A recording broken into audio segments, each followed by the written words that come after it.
Hello students, welcome back to ACCA Financial Reporting classes. My name is Dipali and I am an ACCA. So today we are going to start with chapter number 4, Impairment of Assets. ठीक है, आज हम शुरू करेंगे Impairment of Assets के साथ. ये chapter हम कर रहे हैं as per Kaplan.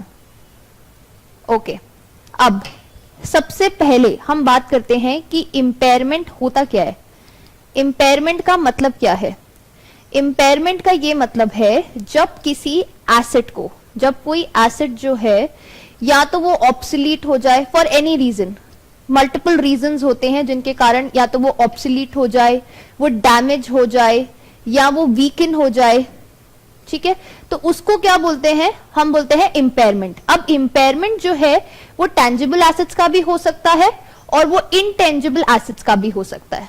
ठीक है, और ये जो इम्पेयरमेंट ऑफ एसेट्स है ये हम पढ़ रहे हैं as per IAS 36, impairment of assets. ठीक है, एज पर IAS 36. ओके, अब ये जो IAS 36 इम्पेयरमेंट ऑफ एसेट्स है ये किस पे अप्लाई होता है? टेंजिबल एसेट्स पे भी और इनटेंजिबल एसेट्स पे भी.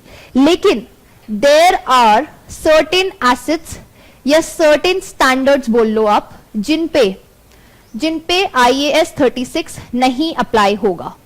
और वो कौन कौन से हैं? वो है IAS 2 इन्वेंटरीज. जो हमारी इन्वेंट्री है उस पे उसको इम्पेयर नहीं कर सकते. क्या नहीं कर सकते? उसको इम्पेयर नहीं कर सकते. उसके ऊपर IAS 36 के रूल्स नहीं लगेंगे. ठीक है, ऐसे ही IAS 40 जो कि है IAS 40 which is investment property held at fair value. Investment property held at fair value, तो उस पे अप्लाई नहीं होगा. ठीक है, ऐसे ही ये अप्लाई नहीं करेगा IFRS 5 पे. IFRS 5 which is non-current assets held for sale. Non-current assets held for sale, ये हम अगले चैप्टर में पढ़ेंगे. IFRS 5 जो है वो चैप्टर नंबर 5 में है. ठीक है, हम तब पढ़ेंगे. ऐसे ही ये अप्लाई नहीं होगा IAS 11 कंस्ट्रक्शन कॉन्ट्रैक्ट्स पे अप्लाई नहीं करेगा. ओके, IAS 12 पे नहीं अप्लाई करेगा which is deferred tax assets हो गया. ऐसे ही IAS 19 पे अप्लाई नहीं करेगा. तो यहां पे ये पूरी लिस्ट दी हुई है जिन जिन पे वो अप्लाई नहीं करेगा. ठीक है, IAS 36 इन पे अप्लाई नहीं करता. इन सब स्टैंडर्ड्स पे वो नहीं अप्लाई होगा. उसके अलावा जो कोई और एसेट्स है IAS 38 है यार.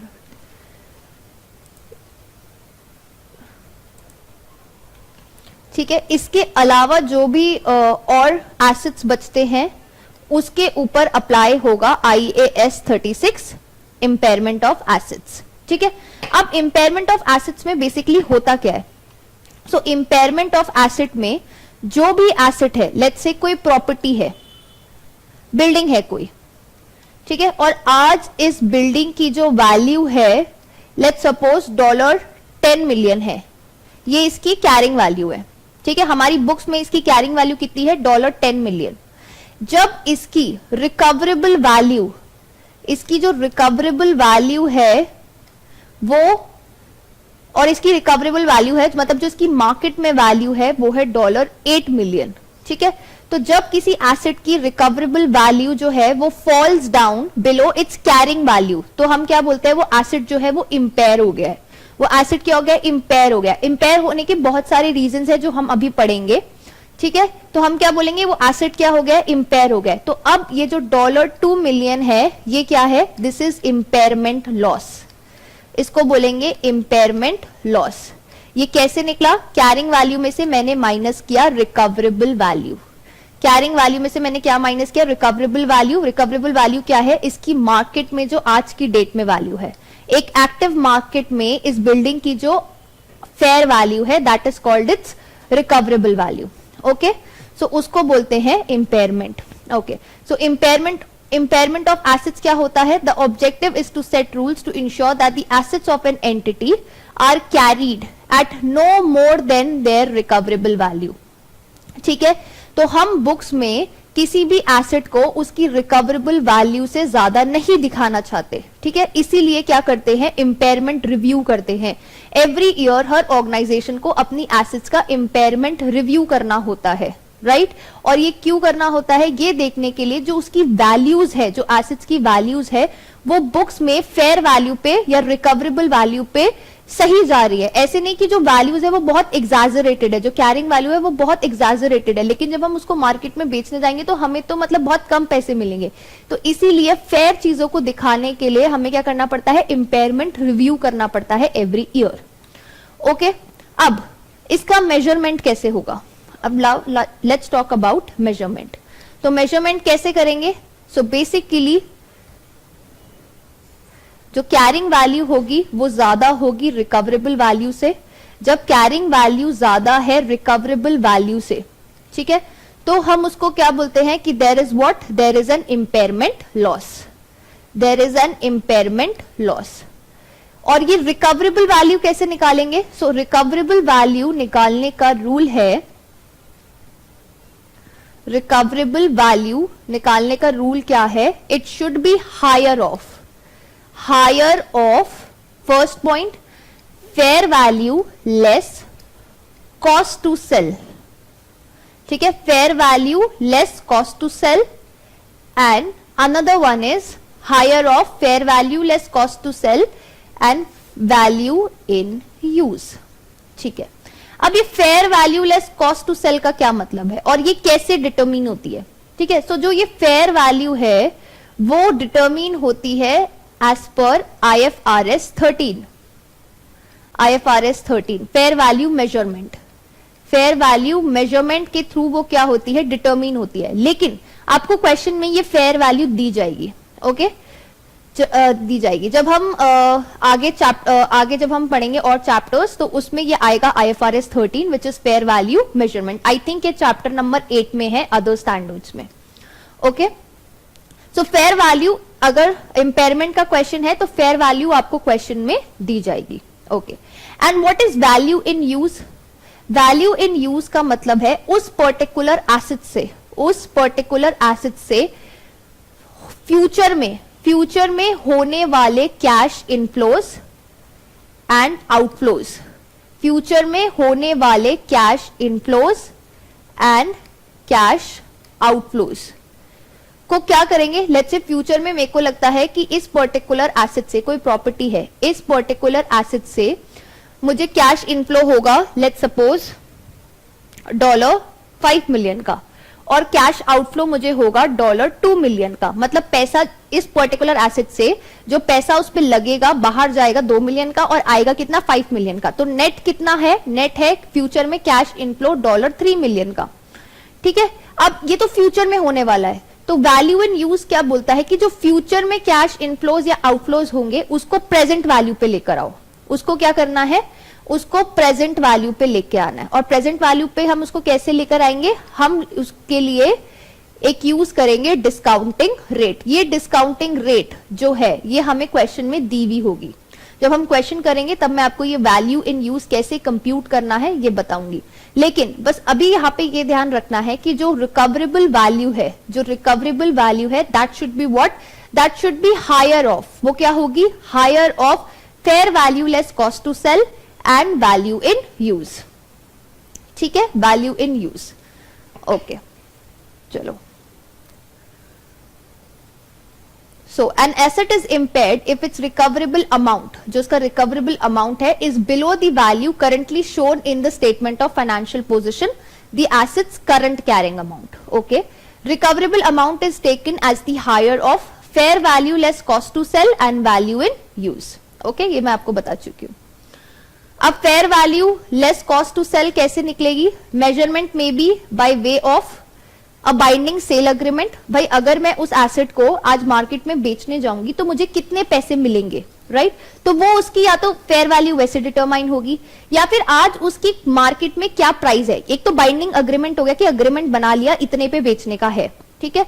या फिर आज भले मैं बेच नहीं रही पर मार्केट में जो मेरे पास एसेट है वैसा ही एक सिमिलर एसेट का आज मार्केट में क्या वैल्यू है, एक एक्टिव मार्केट में जहां पे उसको खरीदा और बेचा जाता है, रेगुलरली खरीदा। एक्टिव मार्केट क्या होता है? जहां पे वो मार्केट जहां पे कोई भी जो हमारी कमोडिटी है या जो भी हमारा एसेट है उसको रेगुलरली बाय और सेल किया जाता है, ठीक है, तो उसको क्या बोलते हैं? एक्टिव मार्केट बोलते हैं।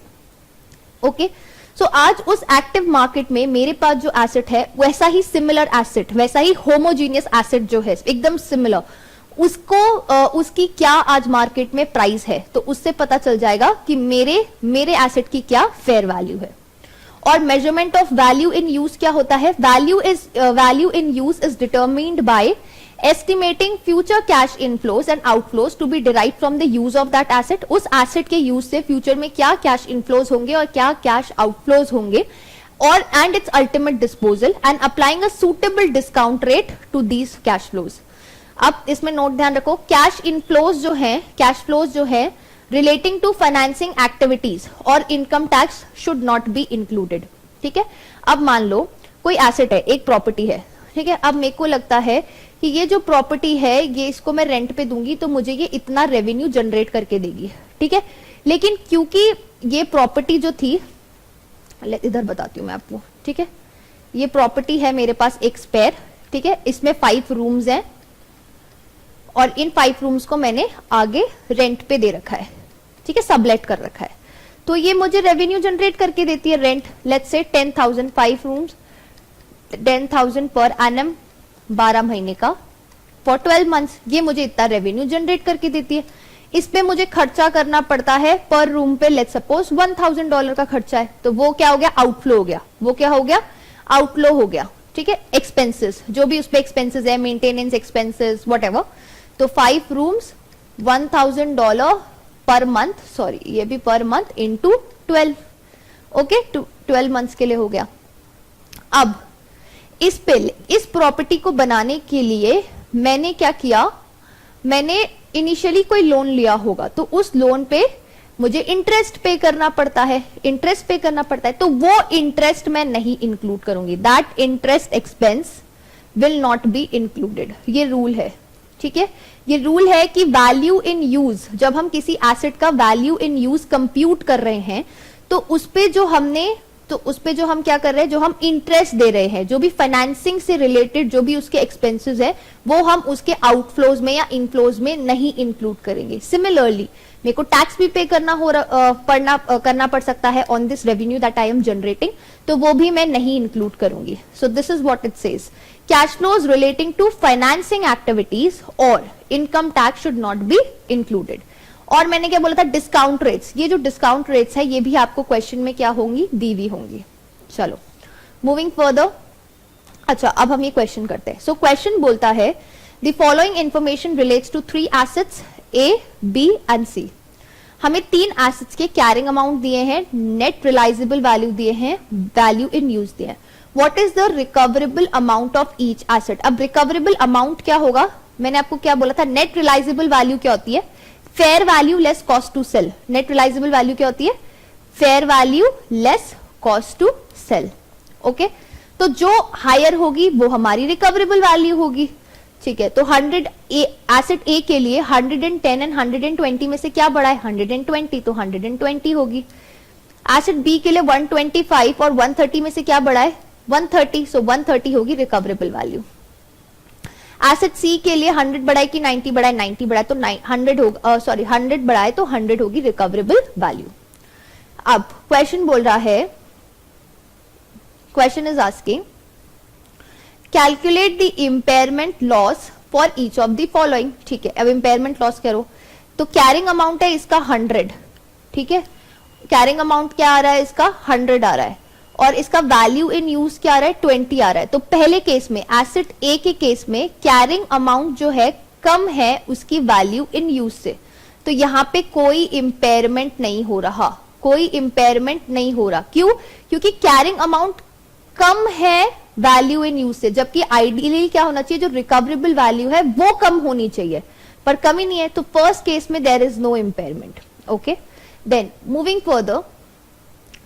मूविंग फर्दर हम बात करते हैं बी में। अब इसकी कैरिंग अमाउंट है 150 और इसकी रिकवरेबल वैल्यू है 130, ठीक है। तो इन दोनों में से कितना इम्पेयरमेंट होगा? अब क्या हुआ कि रिकवरेबल वैल्यू फॉल डाउन कर गई ही फ्रॉम द कैरिंग वैल्यू कितने से 20 से 150 माइनस 130 कितना हुआ 20, सो 20,000 होगा। देखो नील आया पहले वाले का ए एसेट का, बी एसेट का 20,000, और थर्ड वाले का देखो इधर इसकी कैरिंग वैल्यू 120 है, ठीक है, और इसकी वैल्यू इन यूज कितनी है 90, तो कितना होगा डिफरेंस कितना आ रहा है 30 का डिफरेंस है, सो 30,000 से इंपेयरमेंट लॉस हो गया।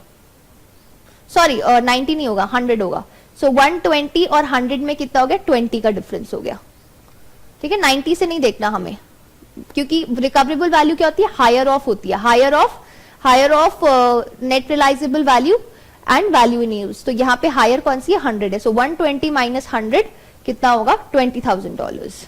ओके चलो अब हम पढ़ेंगे इंडिकेटर्स ऑफ इंपेयरमेंट, ठीक है। इंपेयरमेंट के इंडिकेटर्स क्या होते हैं? अच्छा, सबसे पहले let's start with external sources. अब इंपेयरमेंट क्या हो सकते हैं, या तो कुछ जो बिजनेस है या जो एंटिटी है उसके कुछ कुछ ऐसे फैक्टर्स हैं जो इंटरनली कंट्रोल्ड नहीं है, कुछ ऐसे फैक्टर्स हैं जो बाहर हो रहे हैं, एंटिटी से बाहर हो रहे हैं। लेट्स से कि पूरी की पूरी टेक्नोलॉजी चेंज हो गई, ठीक है, या फिर इकोनॉमिक डाउनटर्न आ गया, ठीक है, या फिर कुछ लीगल कोई नया स्टैंडर्ड आ गया या कुछ नए लॉज आ गए, ठीक है। So changes in the technological market, economic और legal environment that have had an adverse effect on the entity, ठीक है। सो ये क्या हो गया एक्सटर्नल सोर्सेज हो गए। दी एसेट, कोई एसेट है उसकी मार्केट वैल्यू जो है वो डिक्लाइन हो गई, वो क्या हो गया डिक्लाइन हो गई मोर देन एक्सपेक्टेड, एकदम से वो बहुत डिक्लाइन हो गई, कुछ भी कारण हो सकता है, जैसे आजकल प्रॉपर्टीज की वैल्यू नीचे जा रही है, ओके, तो सारी सबकी प्रॉपर्टीज की जा रही है, राइट। सो वो क्या हो गया एक एक्सटर्नल सोर्स हो गया, तो वो इंपेयर हो रही है, ठीक है। अब इंटरेस्ट रेट्स बढ़ गई हैं, अब जब इंटरेस्ट रेट बढ़ती है तो क्या होता है डिस्काउंटिंग रेट भी बढ़ जाती है। अब जब डिस्काउंटिंग रेट बढ़ जाती है तो जो फ्यूचर के कैश इनफ्लोज या आउटफ्लोज है, तो हम फ्यूचर के कैश इनफ्लोज या आउटफ्लोज से क्या करते हैं, हम कंप्यूट करते हैं वैल्यू इन यूज, तो वो जो वैल्यू इन यूज है वो नीचे चली जाती है, ओके। सो ये क्या हो गया एक्सटर्नल सोर्सेज हो गए। अब इंटरनल सोर्सेज में क्या हो गया, there is an evidence of obsolescence और डैमेज टू दी एसेट्स, ठीक है। एसेट डैमेज हो गई फॉर एनी रीजन, फायर लग गई, फायर हो गया, या फिर लेट्स से कोई कैलामिटी आ गई, ओके, सो उससे क्या हो गया एसेट को डैमेज हो गया। Changes in the way the asset is used have occurred और आर इमीनिएंट, ठीक है। सो हम एसेट को आज पहले किसी और तरीके से यूज करते थे, अब किसी और तरीके से यूज करते हैं, तो अब जिस तरीके से हम यूज कर रहे हैं उसकी वजह से क्या हुआ, उसकी वजह से उसकी जो वैल्यू है वो कम हो गई, मे बी वो एसेट वीकन हो गया, हमारे यूज करने के तरीके से वो एसेट क्या हो गया वीकन हो गया, हम ओवर यूज करने लग गए, हो सकता है। Evidence is available from internal reporting indicating that the economic performance of an asset is और will be worse than expected. तो ये कुछ इंटरनल सोर्सेज हो गए और ये थे कुछ एक्सटर्नल सोर्सेज, ओके।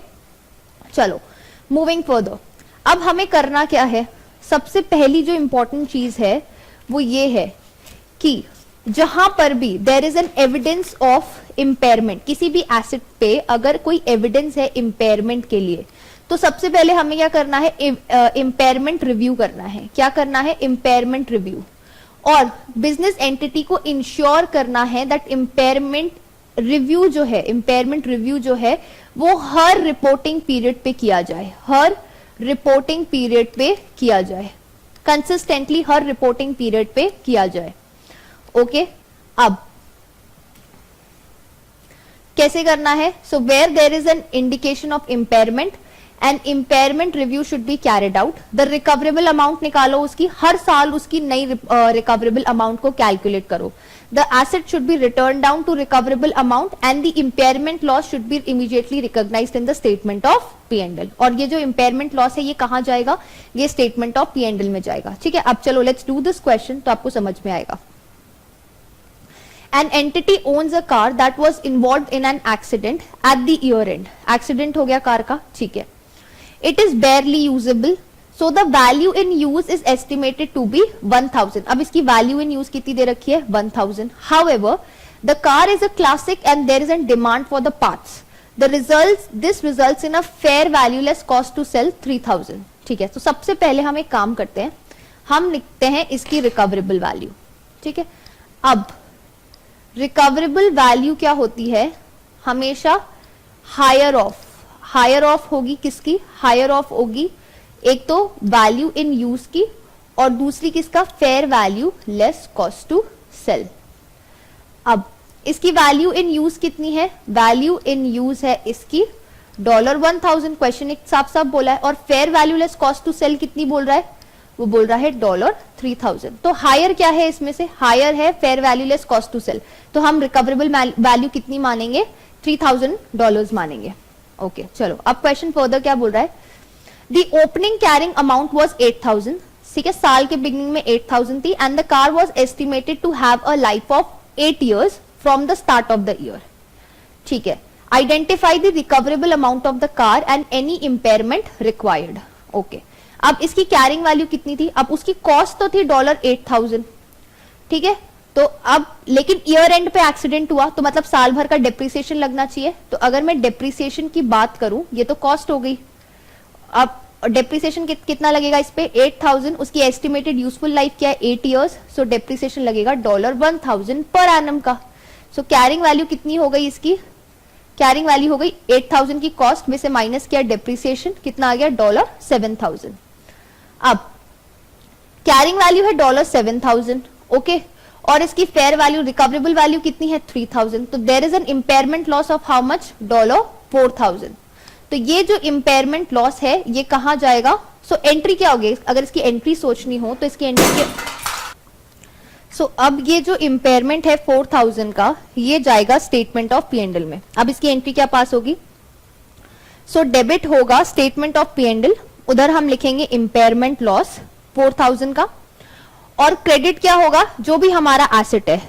ठीक है, नॉन जो भी यहाँ पे एसेट था, क्या एसेट था, नॉन, एक सेकेंड, ये जो कार थी, सो ये नॉन करंट एसेट में ये कार की वैल्यू रिड्यूस हो जाएगी, तो वो क्रेडिट हो जाएगा 4000 से। ठीक है, सो आई होप ये आपको क्लियर होगा। अब चलो, अब इसमें एक एक्सेप्शन जो है वो ये है, देखो इंपेयरमेंट लॉस कहां जाएगा, इंपेयरमेंट लॉस वैसे तो हमेशा जाना चाहिए स्टेटमेंट ऑफ P&L में, लेकिन कोई एसेट जो है जिसको पहले प्रीवियस ईयर में जिसको क्या किया गया है, रिवैल्यू किया गया है।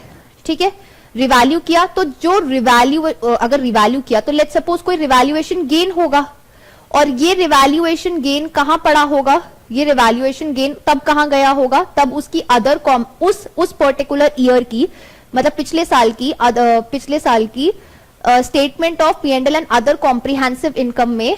ठीक है, ये कहां गया होगा, रिवैल्यूएशन सरप्लस में गया होगा, राइट। तो इस साल जो इंपेयरमेंट हो रहा है, लेट्स सपोज इंपेयरमेंट इस साल हुआ और पिछले साल वहां पे रिवैल्यूएशन गेन था, तो इस साल का जो इंपेयरमेंट है वो सबसे पहले नॉक ऑफ होगा किसके अगेंस्ट में, इस रिवैल्यूएशन सरप्लस या इस रिवैल्यूएशन गेन के अगेंस्ट में नॉक ऑफ होगा, और उसके बाद अगर कोई एडिशनल इंपेयरमेंट बचता है तो वो जाएगा स्टेटमेंट ऑफ P&L में। ठीक है, ये एक बहुत इंपॉर्टेंट पॉइंट है, इसको स्टार मार्क कर लेना, इस पॉइंट को यहाँ पे क्लियरली मेंशन्ड है, इसको स्टार मार्क कर लेना। ठीक है, मैं वापस से बताती हूं एक बार कि अगर लेट्स सपोज पिछले साल किसी एसेट पे रिवैल्यूएशन गेन है और इस साल वो एसेट इंपेयर होता है, तो जो इंपेयरमेंट लॉस है वो सबसे पहले नॉक ऑफ होगा उस रिवैल्यूएशन गेन के अगेंस्ट में, एंड देन अगर कुछ एडिशनल इंपेयरमेंट लॉस बचता है तो वो जाएगा स्टेटमेंट ऑफ P&L में। अब हम इससे रिलेटेड एक क्वेश्चन कर लेते हैं। ओके, सो क्वेश्चन बोलता है an entity owns a property which was revalued to $500,000 on 31st March 2003. So 31st March 2003 को इसको रिवैल्यू किया किस वैल्यू पे, $500,000 पे। तो इसमें with a revaluation gain of $200,000। ठीक है, being recognised as other comprehensive income and recorded in the revaluation surplus. ठीक है, एट 31st March 2005, अब 2 साल बाद बोल रहा है, 31st March 2003 को तो जब उसको रिवैल्यू किया तो रिवैल्यूएशन गेन था $200,000 का। अब 2 साल बाद 2003 से अब 2005 पे आ गए हम। The property had a carrying amount of $460,000। ठीक है, $460,000 की क्या है, इसकी कैरिंग अमाउंट है, but the recoverable amount of the properties was estimated at only $200,000. ठीक है, अब क्वेश्चन बोल रहा है what is the amount of impairment and how should this be treated in the financial statements. चलो लेट्स डू दिस क्वेश्चन. पहले हम लिख लेते हैं हमारे पास क्या क्या अवेलेबल है. तो हमारे पास carrying value as at 31st March 2005 कितनी बोल रहा है ये, $460,000. ठीक है, और इसकी रिकवरेबल वैल्यू कितनी है, इसकी जो रिकवरेबल वैल्यू है वो कितनी बोल रहा है, क्वेश्चन बोल रहा है $200,000. राइट, क्वेश्चन ने हमें वैल्यू इन यूज या fair value less cost to sell नहीं दिया, क्वेश्चन ने डायरेक्टली रिकवरेबल वैल्यू दिया है. ठीक है, तो इसका मतलब इस पे अगर देखा जाए तो इंपेयरमेंट लॉस कितना है, लॉस है हमारे पास $260,000 का. ओके, अब इस इंपेयरमेंट लॉस पे अब हमारे पास पुराना क्या पड़ा है, रिवैल्यूएशन सरप्लस पड़ा है. क्वेश्चन ने साफ बोला है रिवैल्यूएशन सरप्लस पड़ा है $200,000 का.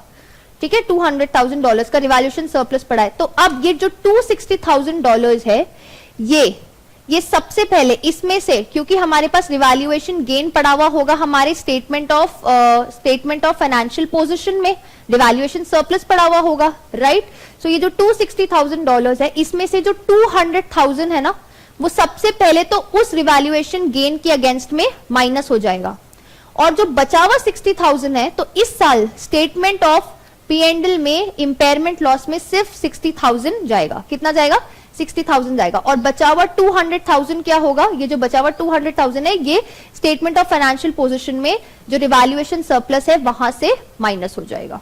ठीक है, सो आई होप ये आपको अब क्लियर होगा. चलो, अब इंपेयरमेंट लॉस का क्या हो सकता है, अब ये जो इंपेयरमेंट लॉस है इसका क्या हो सकता है, रिवर्सल भी हो सकता है. ठीक है, रिवर्सल का क्या मतलब है, लेट्स से पहले कभी इंपेयरमेंट हुआ होगा, प्रीवियस ईयर में इंपेयरमेंट हुआ होगा, और इस साल क्या हो गया, गेन हो गया. मतलब पिछले साल सबसे पहले उसकी कैरिंग वैल्यू थी, लेट्स सपोज $10,000. ठीक है, कैरिंग वैल्यू थी $10,000. फिर लास्ट ईयर में लेट्स से 2019 में वो एसेट इंपेयर हो गई और उसकी वैल्यू थी $8,000. ठीक है, तो 2,000 का इंपेयरमेंट हो गया, और इस साल 2020 में वो वापस से क्या हो गए, रिवर्सल हो गया, उस पे गेन आ गया, उस प्रॉपर्टी पे या जिस पे भी जो भी एसेट है वो गेन है 11,000 का. तो अब ये जो 3,000 है, ठीक है, अब ये जो 3,000 है, ये क्या होगा, ये रिवर्सल हो जाएगा, और ये कहां जाएगा, ये स्टेटमेंट ऑफ P&L में इनकम की तरह दिखाएंगे. इंपेयरमेंट लॉस को हम एक्सपेंस की तरह दिखाते हैं, तो अब हम इसको किसकी तरह दिखाएंगे, अब हम इसको एक इनकम या प्रॉफिट की तरह दिखाएंगे. ठीक है, ओके. सो इंपेयरमेंट एसेट्स, अच्छा इंपेयरमेंट एसेट्स जो भी हैं उनको हर साल रिव्यू करना पड़ता है, किसके लिए, इंपेयरमेंट के लिए, उनकी हर साल रिकवरेबल वैल्यू चेक करनी पड़ती है. Okay, so the calculation of impairment losses is based on predictions of what may happen in the future. Sometimes actual events turn out to be better than predicted.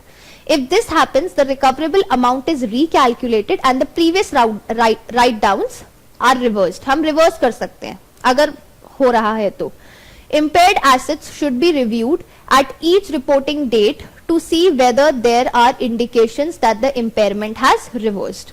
A reversal of an impairment loss is recognized immediately as income in profit and loss. If original impairment was charged against the revaluation surplus, it should be recognized as other comprehensive income and credited to revaluation reserve. ठीक है, I hope ये point आपको clear होगा. ये बोल रहा है कि अगर कोई इंपेयरमेंट, जो पहले इंपेयरमेंट हुआ था और उसको हमने नॉक ऑफ किया था रिवैल्यूएशन सरप्लस के अगेंस्ट में, ओके, तो इस साल हम क्या करेंगे, और इस साल क्या हो गया, रिवर्सल हो गया, तो अब हम क्या करेंगे, सबसे पहले वो सबसे पहले जो रिवर्सल है वो कहां जाएगा, वो क्रेडिट होएगा रिवैल्यूएशन रिजर्व में या रिवैल्यूएशन सरप्लस में.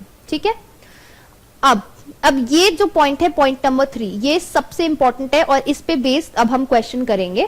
ठीक है, ये बहुत इंपॉर्टेंट पॉइंट है, इसको डबल मार्क कर देना, double important, very very important, इसको मार्क कर लेना. अब ये क्या बोलता है, द रिवर्सल, जो रिवर्सल हो रहा है, must not take the value of the asset.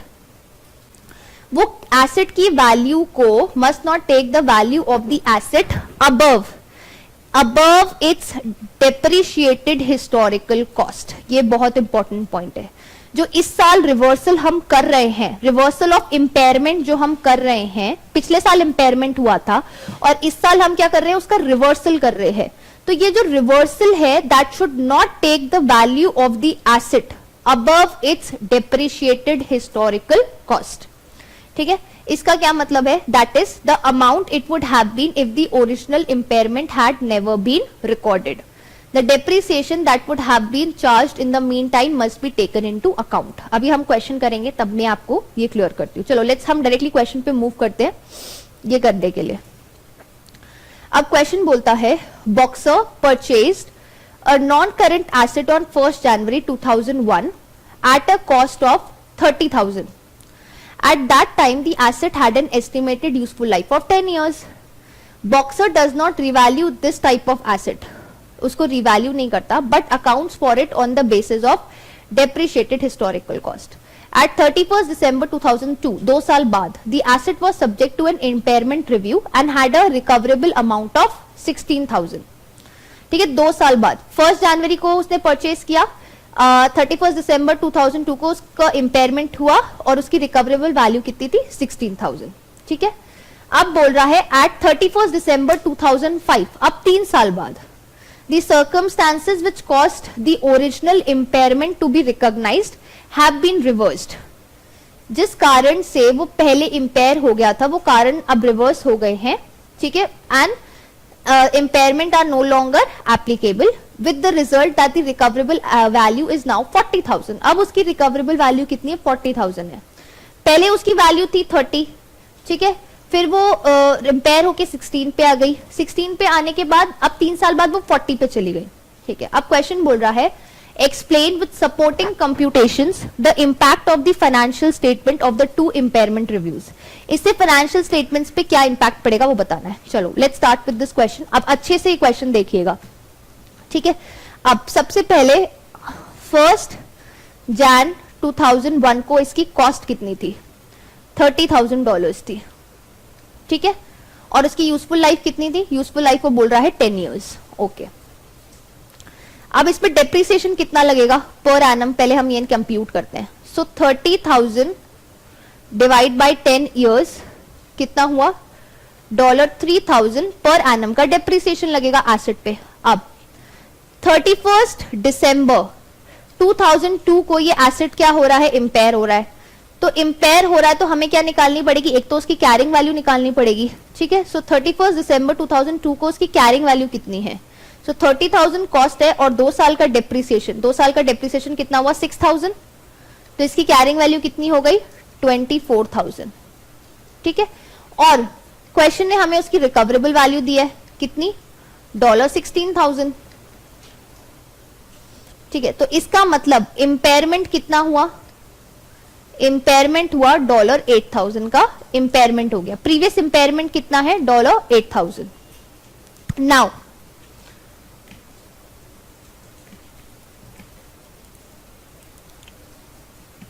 ठीक है, अब 31st December 2005 को 3 साल बाद, 31st December 2005 को ये एसेट वापस से इम्पेयर हो रहा है. तो अब मुझे 31st December 2005 को इसकी क्या चाहिए, न्यू कैरिंग वैल्यू चाहिए.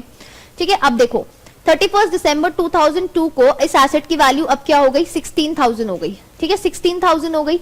राइट, मेरी बुक्स पे मैं इसको कितने पे रिकॉर्ड करूंगी, 16,000 पे रिकॉर्ड करूंगी. तो अब मुझे न्यू डेप्रिसिएशन कैलकुलेट करना पड़ेगा. अब नया डेप्रिसिएशन लगेगा क्योंकि इसकी नई वैल्यू है. सो न्यू डेप्रिसिएशन कितना होगा, $16,000. ठीक है, $16,000 और 16,000 इसकी रिमेनिंग लाइफ कितनी है, 10 में से 2 गए, 8 years. सो इसका मतलब न्यू डेप्रिसिएशन कितना हुआ, $2,000 पर एनम. ये हो गया new depreciation. Okay, new depreciation हो गया 2,000 पर एनम. तो अब 31st December 2005 को इसकी कैरिंग वैल्यू क्या होगी, $16,000 और डेप्रिसिएशन लगेगा अब 3 साल का. नया वाला डेप्रिसिएशन भी लगाना पड़ेगा 2003, 2004 और 2005 में. सो कितना हुआ, 2000 इंटू 3 कर लो, 6,000. तो इसमें से मैं माइनस करती हूँ 6,000. राइट, तो ये कितना हो गया, इसकी कैरिंग वैल्यू हो गई $10,000. ओके कितनी हो गई डॉलर 10,000। 31 दिसंबर 2005 को एसेट की कैरिंग वैल्यू कितनी हो गई 10,000। अब 31 दिसंबर 2005 को इसकी रिकवरेबल वैल्यू क्या है ये मुझे क्वेश्चन ने दे रखी है डॉलर 40,000, राइट। तो अब रिकवरेबल वैल्यू ज्यादा है और कैरिंग वैल्यू क्या है उसकी कम है, तो ये इंपेयरमेंट गेन अगर देखें तो कितने का डिफरेंस है डॉलर 30,000 का। लेकिन अच्छा अब हम एक काम करते हैं, हम कैरिंग वैल्यू निकालते हैं एसेट की ये मान के कि कभी इंपेयरमेंट हुआ ही नहीं था, ठीक है, क्या अज्यूम करके कि कभी इंपेयरमेंट हुआ ही नहीं था। चलो तो 31 दिसंबर 2005 को हम ये देखते हैं कि इंपेयरमेंट पहले जो इंपेयरमेंट हुआ था 2002 में वो नहीं हुआ था, तो आज 31 दिसंबर 2005 को इस एसेट की कैरिंग वैल्यू क्या होती, तो कॉस्ट तो थी इसकी 30,000, ठीक है, और इसमें 5 साल का डेप्रिसिएशन लगता, ठीक है, फिर 5 साल का डेप्रिसिएशन लगता ओरिजिनल डेप्रिसिएशन के हिसाब से which is how much 3,000, so 3,000 into 5 कितना हुआ डॉलर 15,000 का अक्यूमुलेटेड डेप्रिसिएशन हो गया 5 साल का। तो इसकी कैरिंग वैल्यू कितनी आती 15,000, ठीक है। अब देखो यहां पे मैंने दो कैरिंग वैल्यूज निकाली है, एक कैरिंग वैल्यू है विदाउट इंपेयरमेंट, जो क्या है विदाउट इंपेयरमेंट जो कि कितनी है डॉलर 15,000, और एक कैरिंग वैल्यू मैंने निकाली है विद इंपेयरमेंट जो कि कितनी है डॉलर 10,000। ये दोनों कैरिंग वैल्यू कैसे है ये निकाली है एज पर 31 दिसंबर 2005 की है, तो इंपेयरमेंट के साथ तो इसकी 10,000 है और विदाउट इंपेयरमेंट इसकी कितनी है डॉलर 15,000, ठीक है।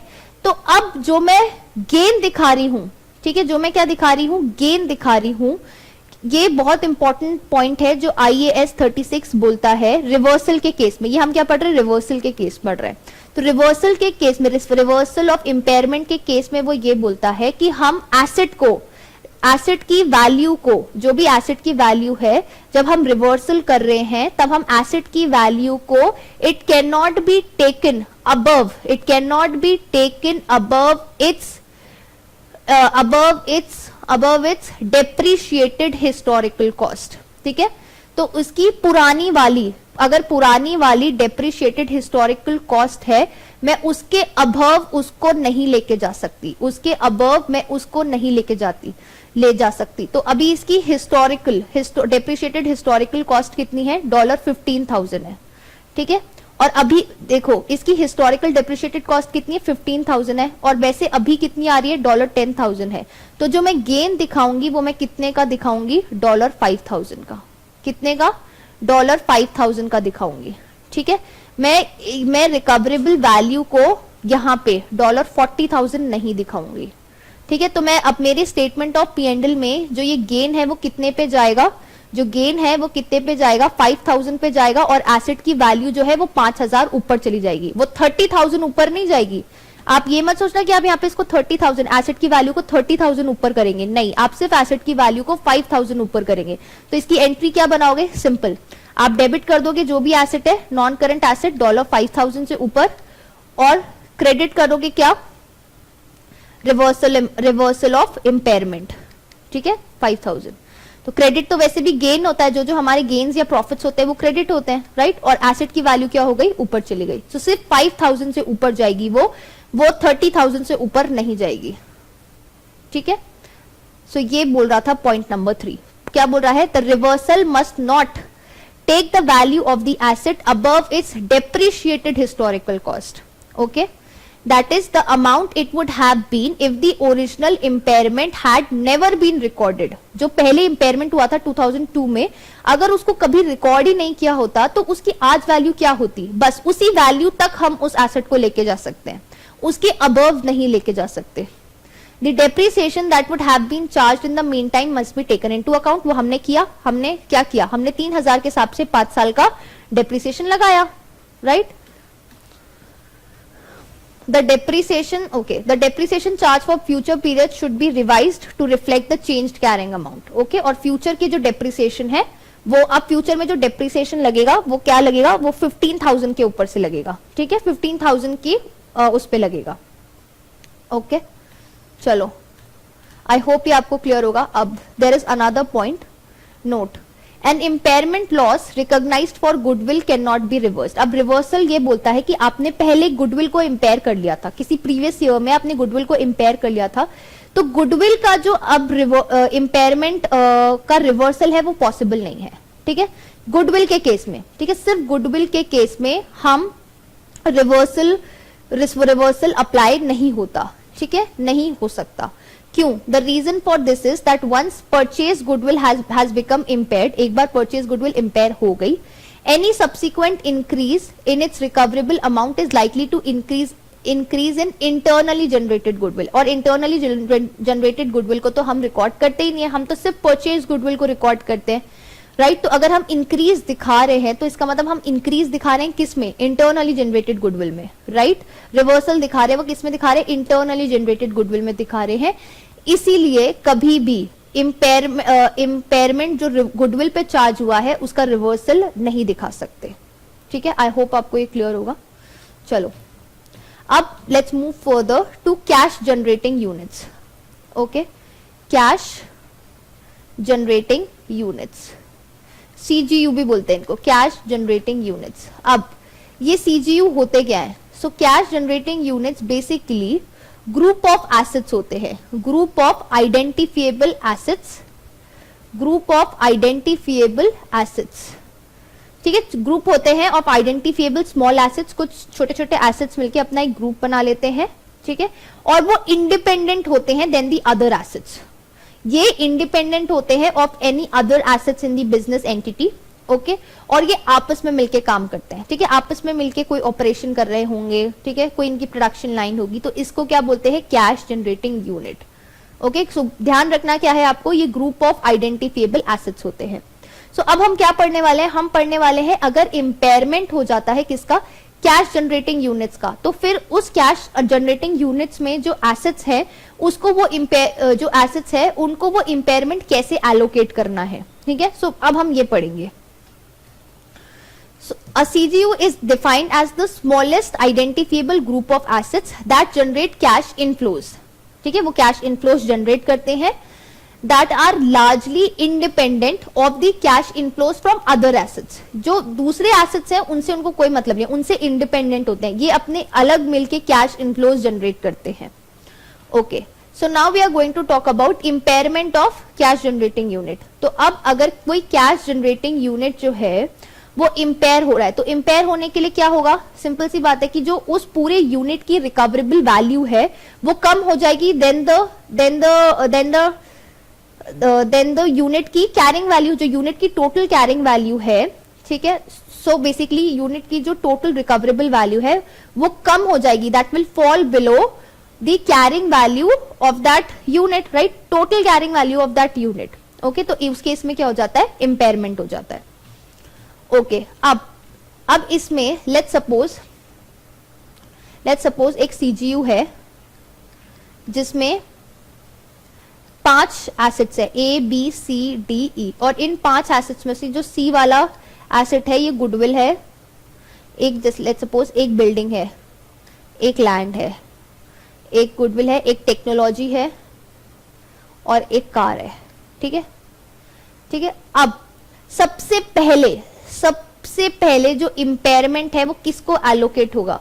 ये इम्पेयरमेंट उसको एलोकेट होगा किसी स्पेसिफिक, क्वेश्चन ने क्या होगा, क्वेश्चन ने दे रखा होगा कि किसी स्पेसिफिक एसेट जो पूरी तरीके से इम्पेयरमेंट में खत्म हो गई. राइट, तो सबसे पहले इम्पेयरमेंट उस पर्टिकुलर एसेट को एलोकेट होगा. लेट्स से टेक्नोलॉजी जो है, ठीक है, टेक्नोलॉजी जो है बिल्कुल चेंज हो गई और उसकी वजह से पूरा जो यूनिट है उसकी रिकवरेबल वैल्यू क्या हो गई? नीचे आ गई, बिल्कुल नीचे आ गई. तो सबसे पहले टेक्नोलॉजी जो है हम उसको एलोकेट कर देंगे ये इम्पेयरमेंट. क्वेश्चन ने स्पेसिफिक दे रखा होगा अगर किसी एसेट को स्पेसिफिकली एलोकेट करना है तो. ठीक है, फिर उसके बाद वो एलोकेट होगा गुडविल को. ठीक है, फिर वो इम्पेयरमेंट किसको एलोकेट होगा? गुडविल को एलोकेट होगा. फिर बाद में अब क्या बचा? बिल्डिंग बची, लैंड बची और कार बची. इन तीनों को अब अगर कोई इम्पेयरमेंट बचा है तो वो इन तीनों को प्रो रेटा बेसिस पे एलोकेट होगा. ठीक है, कैसे होगा? प्रो रेटा बेसिस पे एलोकेट होगा. ठीक है, अब जब हम क्वेश्चन करेंगे तो आपको इसकी क्लैरिटी ज्यादा मिलेगी. अच्छा, चलो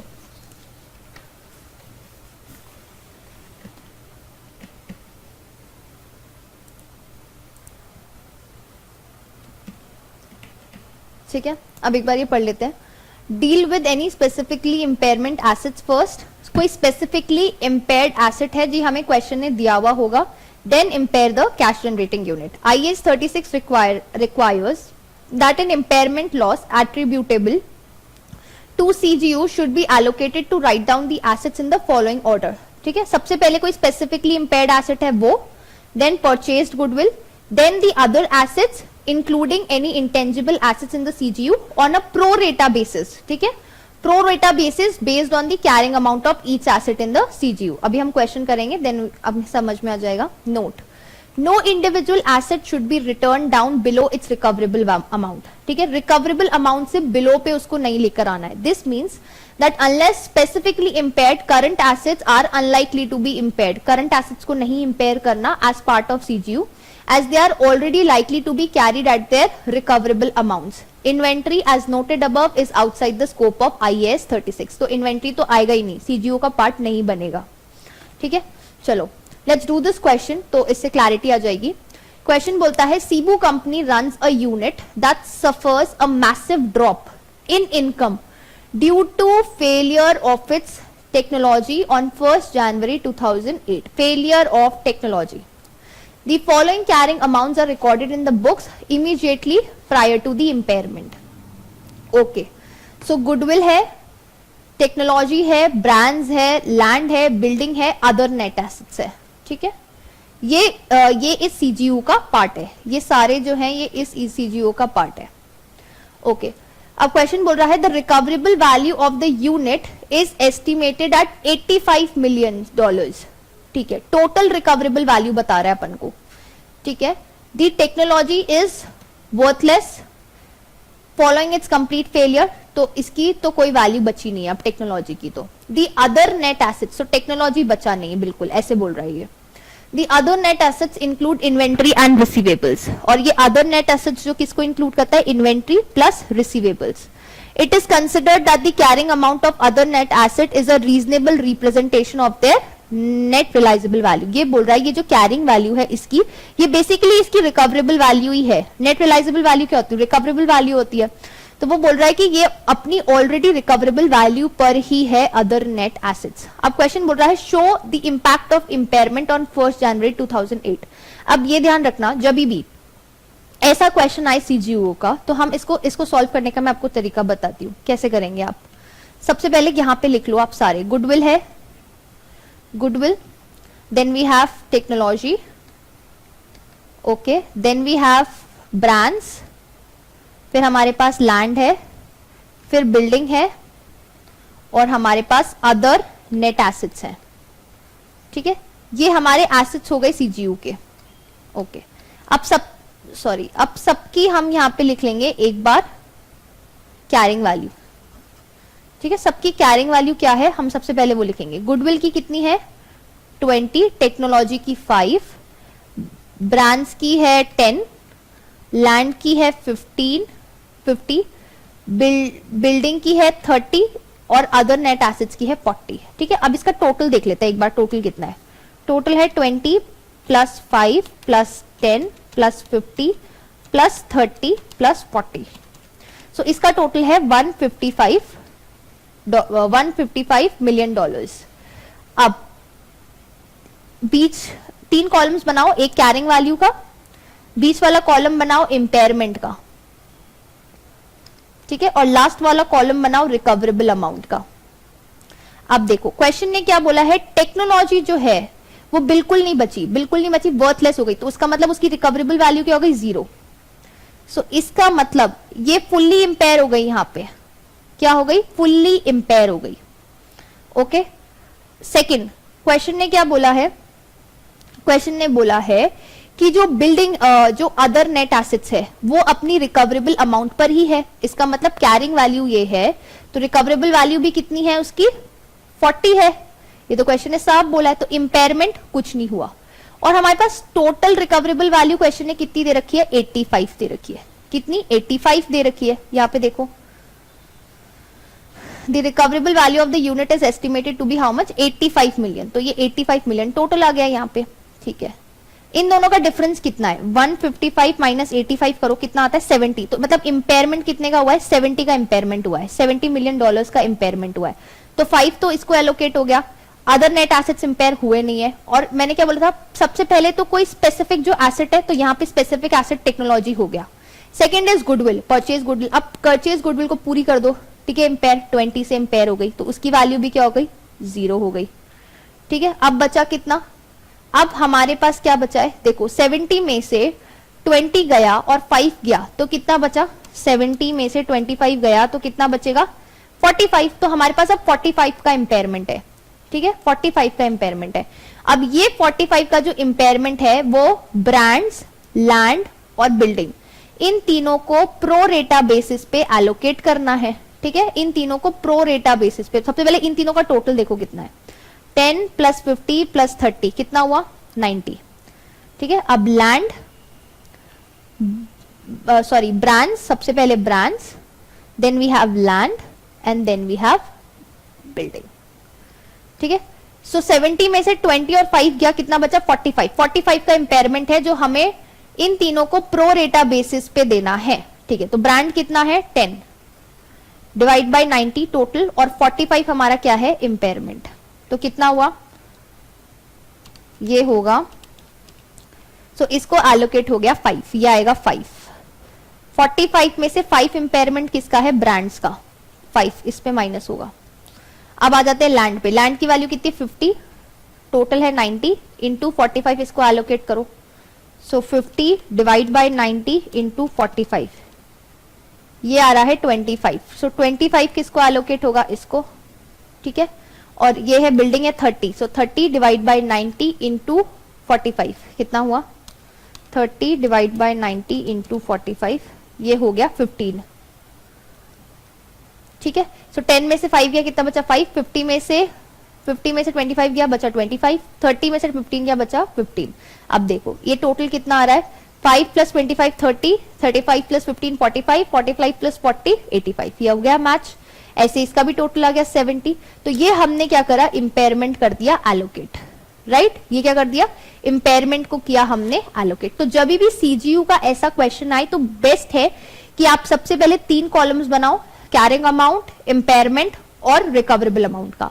फिर सबसे पहले जो भी क्वेश्चन ने स्पेसिफिक एसेट दिया है उसको करो इंपेयर, जैसे इस केस में टेक्नोलॉजी था, देन परचेज गुडविल को करेंगे आप, एंड देन उसके बाद जो बचे हुए एसेट्स हैं उनको करेंगे प्रो रेटा बेसिस पे। तो ये अभी हमने क्या किया, हमने इंपेयरमेंट जो था, बचा हुआ इंपेयरमेंट 45 ही बचा था, गुडविल का और टेक्नोलॉजी का माइनस करने के बाद 45 इंपेयरमेंट बचा था, वो जो बचा हुआ इंपेयरमेंट था उसको एलोकेट किया between the remaining assets on pro रेटा basis of their carrying value. ये इनकी कैरिंग वैल्यू है, इन्हीं की, मैंने सबकी टोटल नहीं लिया, मैंने सिर्फ इन 3 का टोटल लिया, ओके, उसको प्रो रेटा बेसिस पे एलोकेट किया। सो आई होप आपको ये क्वेश्चन अब क्लियर होगा।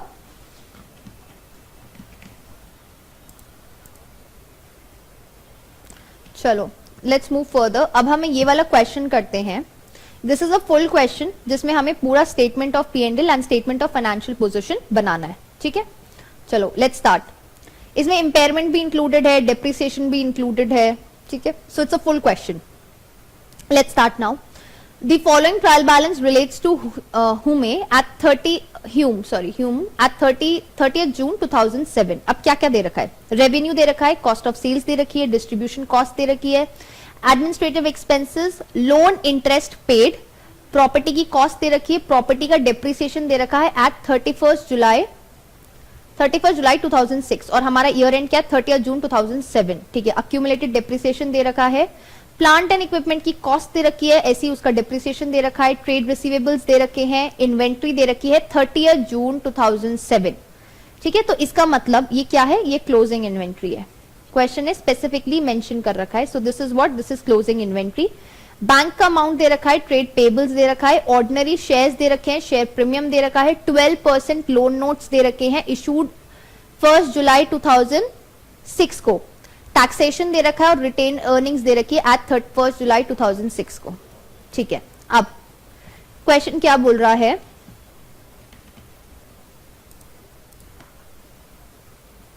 ठीक है। अब क्वेश्चन बोल रहा है प्रॉपर्टी इंक्लूड्स लैंड, ये प्रॉपर्टी इंक्लूड करती है land at a cost of $30,000। तो प्रॉपर्टी कहाँ है यहाँ पे 150,000 है, तो इस 150,000 में से लैंड की वैल्यू है $30,000 और बची हुई बिल्डिंग की होगी फिर कितनी, $120,000। ठीक है। The building is being depreciated on a straight line basis over it's estimated useful life of 25 years. Clear है? हाँ, चलो मूविंग फर्दर। तो इसका मतलब ये 38,400 है, that is only related to building, क्योंकि लैंड कभी डिप्रिशिएट नहीं होती है, राइट? ये ध्यान रखना है हमें। सो इसका मतलब अब हम अपना डेप्रिसिएशन जो कैलकुलेट करेंगे वो किस पे करेंगे, 120 पे करेंगे, 150 पे मत करना, क्योंकि 150 includes both land plus property और लैंड प्लस बिल्डिंग।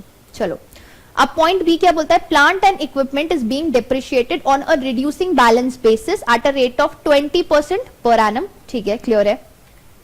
चलो मूविंग फर्दर। अब क्वेश्चन बोलता है the balance on plant and equipment included a piece of specialist machinery that cost 70,000 on 1st July 2005। ये बोल रहा है, अब देखो ये बोल रहा है कि जो प्लांट एंड इक्विपमेंट है जिसकी वैल्यू कॉस्ट देखो 176,200 है, ये इंक्लूड करता है एक 70,000 की कोई स्पेशलिस्ट मशीनरी इंक्लूड करता है। On 30th June 2007 a forklift truck reversed into the machinery causing severe damage। तो ये जो 70,000 की मशीनरी है जो टोटल में इंक्लूडेड है, $176,200 के टोटल में इंक्लूडेड है, उसमें क्या हो गया, डैमेज हो गया। ओके अब ह्यूम हैज आइडेंटिफाइड 2 पॉसिबिलिटीज, वो बोल रहा है 2 पॉसिबिलिटीज है। सेल द मशीन, कहता है सेल कर लो मशीन को। So a potential buyer has been located who has indicated that she would pay 80% of the carrying amount at 30th June 2007। However, she has insisted that the machine is repaired before she buys it. The repair work will be done by Hume's employees and will take about 120 hours of skilled labor. The associated cost with the labor is 2160। तो ये सारे खर्चे तो करने ही पड़ेंगे क्योंकि ये cost to cell है, उसको बेचने के लिए कॉस्ट टू सेल का पार्ट है ये सारा। In addition, Hume will have to deliver the machine to the buyer at a cost of 2100 and there will be a single premium insurance cost of 580 for the journey। ठीक है, सो ये तो हो गया इसकी fair value less cost to sell निकालने का तरीका। ठीक है, और दूसरा क्या बोल रहा है, repair the machine and continue to use it. The financial controller has estimated that the present value of the cash flows generated from future use amount to 31,800। ये हो गई इसकी वैल्यू इन यूज। ठीक है, तो हम क्या देखते हैं, हमें जो रिकवरेबल वैल्यू निकालनी है वो क्या होती है, वो होगी हमेशा higher of fair value less cost to sell and then value in use. ठीक है, अभी हम पहले पॉइंट नंबर 4 और 5 पढ़ लेते हैं। All depreciation is charge to cost of sales. वो बोल रहा है जितना भी डेप्रिसिएशन लगाओगे वो किसको लगाओगे, कॉस्ट ऑफ सेल्स में ऐड करोगे। ठीक है, the directors have estimated the provision for income tax for the year. इस पर्टिकुलर साल का जो इनकम टैक्स का प्रोविजन है वो कितना है, $6,500 है। क्लियर है? ठीक है। Prepare the statement of profit and loss for Hume for the year to 30th June 2007 and a statement of financial position at that date। ठीक है, चलो लेट्स स्टार्ट नाउ। सो सबसे पहले हम यहां पे लिखते हैं statement of profit and loss. ठीक है, for the year ended for the year ended 30th June 2007। ठीक है, for the year ended 30th June 2007 हो गया। और यहां पे हम लिखेंगे statement of financial position. Statement of financial position, statement of financial position आ जाएगा यहां पे as at 30th June 2007 हो गया। ठीक है, और अब हम थर्ड पेज पे अपनी वर्किंग्स करेंगे सारी। ठीक है, सबसे पहले let's start with the working of impairment की जो वर्किंग है उसके साथ हम स्टार्ट करते हैं। तो फेयर वैल्यू, रिकवरेबल वैल्यू हमें निकालनी है, रिकवरेबल वैल्यू निकालनी है। रिकवरेबल वैल्यू कितनी होगी उसकी, रिकवरेबल वैल्यू अगर मैं बात करूं सो उसकी रिकवरेबल वैल्यू हायर ऑफ होनी चाहिए। ठीक है, अब देखें पहला ऑप्शन तो है कि हम ये वैल्यू निकालें यहाँ पे। तो ये बोल रहा है कि 70,000 की मशीन थी 1 जुलाई 2005 को और 30 जून 2007 को वो क्या हुई, डैमेज हुई। तो 30 जून 2007 को सबसे पहले तो हमें निकालनी पड़ेगी उसकी कैरिंग वैल्यू। तो कैरिंग वैल्यू कितनी होगी और इसकी लाइफ कितनी थी, इसकी लाइफ जो है वो हमको बोल रखा है क्वेश्चन ने, अच्छा लाइफ हमको नहीं बता रखी, पर यहां पे हमें बोल रखा है कि प्लांट एंड मशीनरी जो है वो डिप्रिशिएट होती है on reducing balance rate 20% per annum. ठीक है, ये हमें क्वेश्चन ने दे रखा है। सो 70,000, सो डेप्रिसिएशन फर्स्ट ईयर का डेप्रिसिएशन की बात करें, 70,000 में का 20% कितना हुआ, 14,000, that is first year depreciation. Okay, and then second year का डेप्रिसिएशन कितना हुआ, 70,000 माइनस 14,000 और उसका 20%, विच इज हाउ मच, उसका 20% होगा $। दूसरा डेप्रिसिएशन होगा इसका 70,000 माइनस 14,000, उसका 20%, विच इज 11,200। ठीक है, सो अब 70,000 में से हम माइनस करते हैं क्योंकि हमें कैरिंग वैल्यू निकालनी है। सो कैरिंग वैल्यू में से माइनस करते हैं 14,000 minus 11,200, which is how much, which is 70 minus 14 minus 11,200, तो ये आएगा 44,800। अब उसने बोला है कि वो पे करेगी 80%, she is saying that she will pay 80% of the carrying value as at 30 June 2007। ठीक है, सो इसका 80% कितना होगा, 44,800 का 80% कितना हुआ, इसका 80% होगा 35,840। ये हो गई इसकी जो फेयर वैल्यू वो पे करने को रेडी हुई है, लेकिन कॉस्ट टू सेल भी है और वो कॉस्ट टू सेल कितनी है, सो वो है $35,840 में से माइनस कर लो, तीन कॉस्ट है, 2160 लेबर की, 2100 डिलीवरी की और 580 इंश्योरेंस की। सो 2160, 2100 और आई थिंक 580 है, 560 है, 580 है इंश्योरेंस की। सो कितना हुआ ये, सो बेसिकली इसमें से अगर मैं ये तीनों माइनस करूं,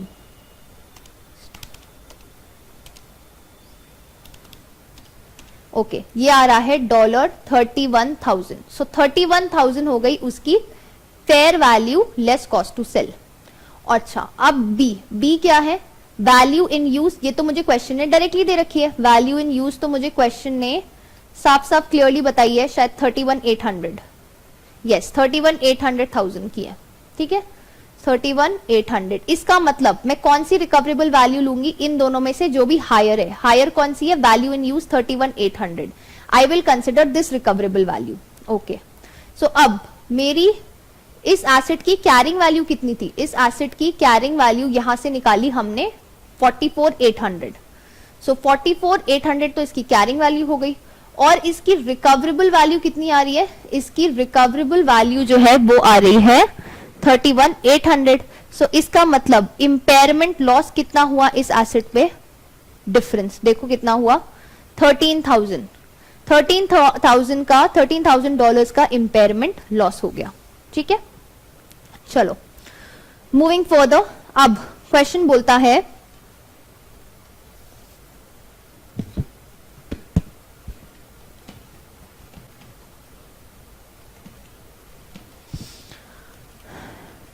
ठीक है, अब हम क्या करते हैं, सो हमने ये वाला पोर्शन तो सॉल्व कर लिया, अब हमें डेप्रिसिएशन निकालना है। सो डेप्रिसिएशन एक तो हमें निकालना पड़ेगा, इस पे सबसे पहले बिल्डिंग पे निकालना है डेप्रिसिएशन, और फिर हमें बचे हुए प्लांट एंड मशीनरी पे भी तो डेप्रिसिएशन लगाना है, निकालना है, सो हमें वो भी निकालना पड़ेगा। चलो, so let's start with working note number 2 हो गया ये हमारा लैंड एंड बिल्डिंग पे जो डेप्रिसिएशन लगना है वो।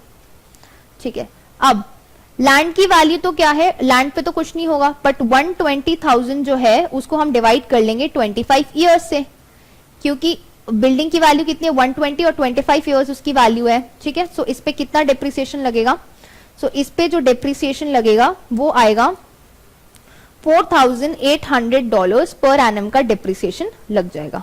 सो इसका मतलब अक्यूमुलेटेड डेप्रिसिएशन कितना हुआ एज एट 30 जून 2007, पहले का डेप्रिसिएशन था हमारे पास 38,400, इसमें हम प्लस कर लेंगे 4,800, ठीक है। सो हमारे पास 38,100 ऑलरेडी था, 38,400 ऑलरेडी था और इसमें हम 4,800 प्लस कर लेंगे तो कितना आ जाएगा, $43,200 हो गया हमारा accumulated depreciation on land and building, ठीक है। Now let's move to working note number 4 which is,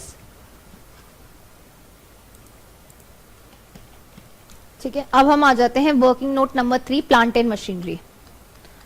okay, अब प्लांट एंड मशीनरी की कॉस्ट हमको कितनी दे रखी है, कॉस्ट हमको दे रखी थी 176,200 और उस पे अक्यूमुलेटेड डेप्रिसिएशन हमें ऑलरेडी कितना दे रखा था, हमें अक्यूमुलेटेड डेप्रिसिएशन दे रखा था 48,600 का, राइट। ये माइनस किया तो हमें कैरिंग वैल्यू मिल गई उसकी एज एट 1 जुलाई 2006 जो कि कितनी है, जो कि है 127,600। अब हम इसमें से लेस कर लेंगे इस साल का डेप्रिसिएशन जो कि इस रिड्यूसिंग बैलेंस का 20% होगा, ठीक है, विच इज 25,520। तो अब इसकी प्लांट एंड मशीनरी की जो कैरिंग वैल्यू है वो कितनी हुई, प्लांट एंड मशीनरी की जो अब कैरिंग वैल्यू आई वो कितनी आ गई, वो आ गई 102,080, ठीक है। और जब हम on the face of financial statement जा रहे हैं तब हम इसमें से क्या करेंगे, मतलब जब हम इसको स्टेटमेंट ऑफ फाइनेंशियल पोजीशन में दिखाएंगे प्लांट एंड मशीनरी तब हम इसमें से इम्पेयरमेंट भी माइनस करेंगे, क्योंकि हमें वो जो एसेट है 70,000 उसको उसकी रिकवरेबल वैल्यू पे लाना है। तो हम क्या करेंगे, हमने डेप्रिसिएशन तो कवर हो गया यहाँ पे, ठीक है, उस ये जो डेप्रिसिएशन था उसका इस साल का वो इसमें कवर हो गया, राइट। जो 11,000 का हमने इस पे डेप्रिसिएशन लगाया था ना 11,200 का, वो इस साल का इसमें चला गया। और आप क्या करेंगे अभी, मतलब एज एट 30th जून 2007 पे हमें उसको उसकी वैल्यू कम करनी है, तो वो जो रिकवरेबल वैल्यू है वो हम रिकवरेबल वैल्यू पे लाना है। तो हम इम्पेयरमेंट लॉस माइनस करेंगे तो वो 70,000 ऑटोमेटिकली उसकी आज की रिकवरेबल वैल्यू पे आ जाएगा, ठीक है। बट ये हम कहाँ करेंगे, जब हम स्टेटमेंट ऑफ फाइनेंशियल पोजीशन बना रहे हैं ये हम वहां पर दिखाएंगे, ठीक है। अब आ जाते हैं वर्किंग नोट नंबर 4 पे। अब वर्किंग नोट नंबर 4 जो है वो हमारा लोन से रिलेटेड होगा। देखो क्यों होगा, क्योंकि क्वेश्चन ने यहाँ पे बोला है हमको कि 12% लोन नोट्स थे, ठीक है, 1 जुलाई को इशू किए, कितने हैं 40,000 थे, ठीक है। और इस पे इन्होंने कितना फाइनेंस कॉस्ट पे किया या इंटरेस्ट पे किया है 3,600, ठीक है। अब वैसे होता कितना है, सो 40,000 पे अगर मैं 12% देखूं, लोन नोट्स की बात करते हैं, 40,000 पे अगर मैं 12% की बात करूं तो कितना होता है per annum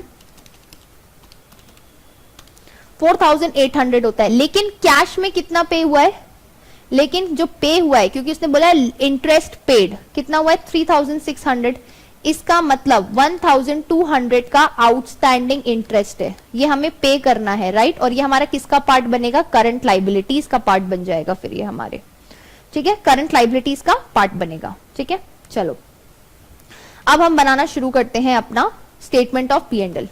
statement of P and L में सबसे पहले हम डालते हैं रेवेन्यू, कितना आ रहा है 390,000, ओके, डॉलर रेवेन्यू 390,000।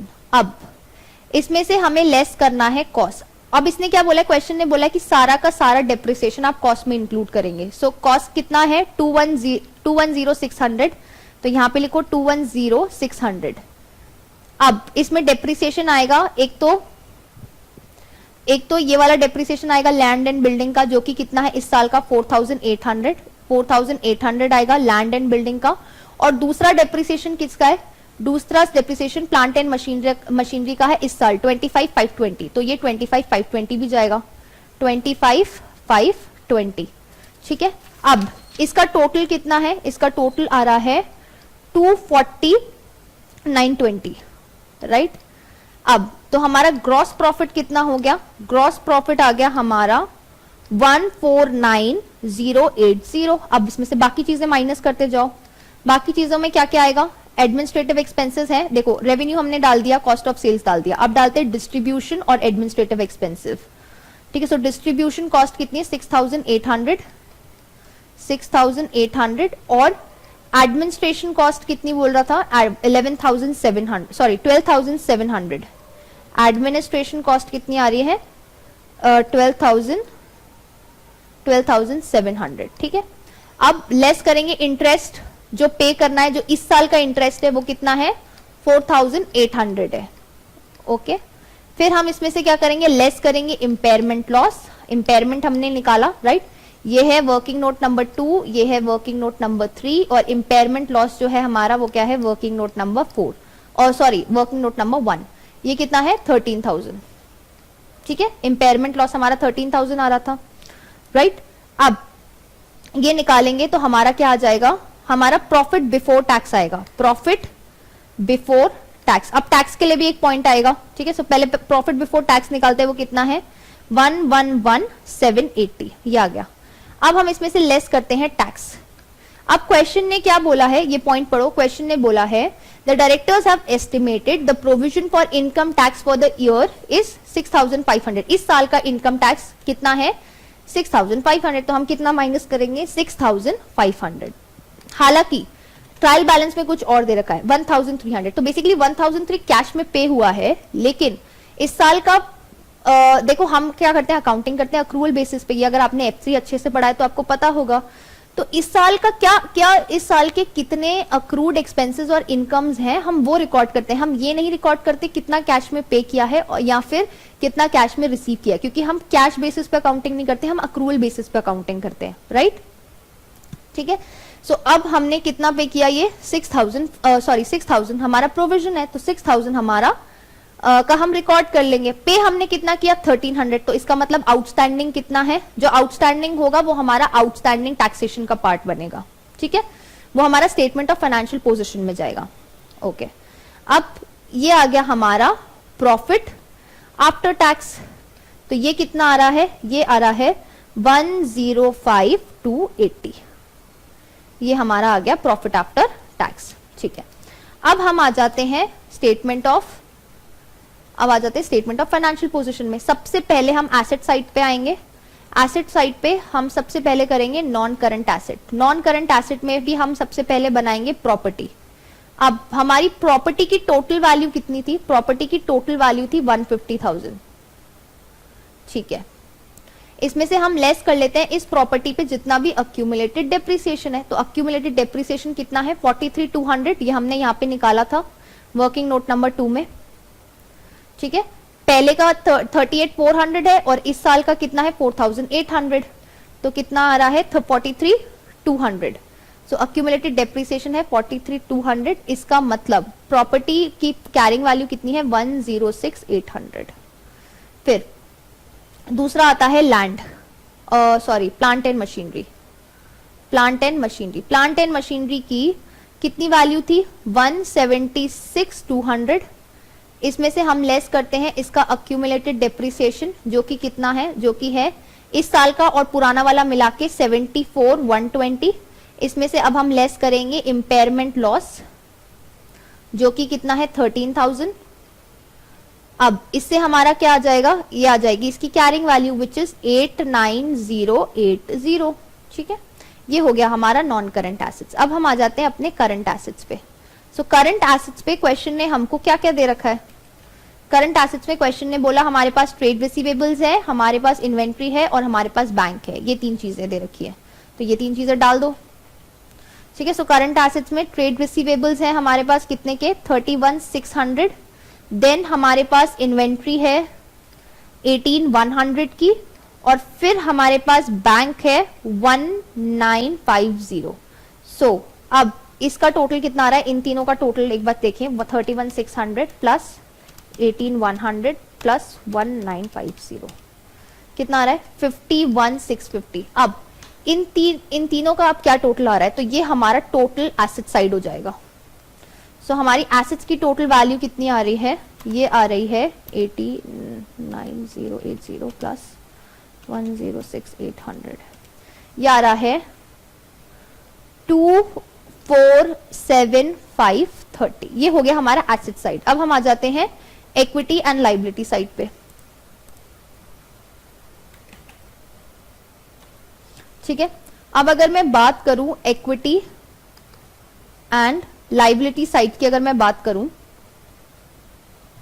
ठीक है, सो सबसे पहले हम यहां पे आते हैं लायबिलिटी पे स्टार्ट करते हैं। हम आते हैं नॉन करंट एसेट्स पे, नॉन करंट लायबिलिटीज पे।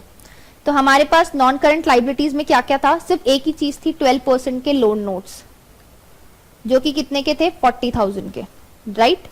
और फिर हमारे पास करंट लाइबिलिटीज है। अब करंट लाइबिलिटीज में हमारे पास क्या क्या है, करंट लाइबिलिटीज में एक तो हमारे पास ट्रेड पेबल्स था, एक हमारे पास ट्रेड पेबल्स है यहाँ पे 25,400 का, ठीक है। पहले तो ये ट्रेड पेबल्स लिखो, ठीक है। ट्रेड पेबल्स हैं हमारे पास कितने के, 25,400 के। फिर हमारे पास आउटस्टैंडिंग या फिर अक्रूड, जो भी आपको बोलना है, आउटस्टैंडिंग या फिर अक्रूड लोन इंटरेस्ट, जो कि कितना है 4,800 में से हमने सिर्फ 3,600 पे किया, मतलब 1,200 का ये। फिर इसके बाद हमारे पास ऐसे ही अक्रूड इनकम टैक्स भी है, वो कितना है, वो 6,500 है और हमने पे कितना किया, शायद 1,300 ही पे किया है। सो अक्रूड टैक्सेशन बोल दो, वो कितना है 5,200। ये हो गया हमारी लाइबिलिटीज का पोर्शन। अब हम आ जाते हैं इक्विटी साइड पे। इक्विटी साइड पे हमारे पास क्या क्या है, इक्विटी साइड पे हमारे पास एक तो ऑर्डिनरी शेयर्स है, शेयर प्रीमियम है और फिर रिटेन्ड अर्निंग्स है, ठीक है। ऑर्डिनरी शेयर्स और शेयर प्रीमियम 50,000 के ऑर्डिनरी शेयर्स और 9,000 का ये, और पुरानी रिटेन्ड अर्निंग्स है 11,450 की, ठीक है। सो इधर आ जाएंगे हम, सबसे पहले हमारे ऑर्डिनरी शेयर्स जो कि कितने हैं 50,000 के।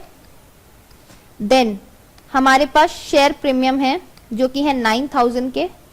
एंड देन हमारे पास रिटेन्ड अर्निंग्स है। अब रिटेन्ड अर्निंग्स में कितनी है 11,450, ये तो है ओपनिंग रिटेन्ड अर्निंग। अब इसमें हम क्या करेंगे, इस साल का पूरा प्रॉफिट इंक्लूड करेंगे, प्रॉफिट। सो रिटेन क्लोजिंग रिटेन्ड अर्निंग कैसे निकलती है, opening retained earnings plus profit for the year, जो कि कहां से आएगा, जो कि आएगा स्टेटमेंट ऑफ P&L में से, उसमें से माइनस करेंगे any dividends paid during the year and that will equate to closing retained earning. अगर F3 पढ़ा है तो आपको आता होगा ये चीज, ये बेसिक चीज है, ठीक है। तो यहाँ पे डिविडेंड पे तो कुछ हुआ नहीं, सो ओपनिंग रिटेन्ड अर्निंग में हम profit for the year plus करेंगे, जो कि कहां से निकलेगा, स्टेटमेंट ऑफ P&L से। और ये कितना है 105,280, तो ये इसमें ऐड कर लो 105,280, तो ये कितना हो गया, ये हो गया 116,730। अब इन सब का टोटल जो आ रहा है वो आ रहा है 247,530, राइट। तो ये बन गया हमारा, ये हो गया statement of profit and loss and statement of financial position, ठीक है। आई होप आपको क्लियर होगा। ये देखो यहाँ पे एसेट साइड भी ये आ रही है और लाइबिलिटी एंड इक्विटी साइड भी ये आ रही है, मैच कर रहे हैं, इसका मतलब हमारी बैलेंस शीट जो है वो मैच हो गई, ठीक है। आई होप आपको ये क्लियर था। मोस्ट इंपॉर्टेंट पॉइंट जो इसमें था वो इम्पेयरमेंट से रिलेटेड था, जो कि था पॉइंट नंबर 3, ठीक है। अब ये कुछ 5 है छोटे छोटे, बहुत इजी, एकदम इजी वाले इम्पेयरमेंट रिलेटेड क्वेश्चंस हैं, ये आप खुद कीजिएगा, बहुत सिंपल है, बहुत बेसिक है। ऐसे 2 क्वेश्चंस मैंने आपको अभी ड्यूरिंग द क्लास ही करा दिए थे। Just try these questions and let me know if you have any problem. Meanwhile keep revising and keep practicing. Chalo, see you in the next class. Bye bye. Thank you so much.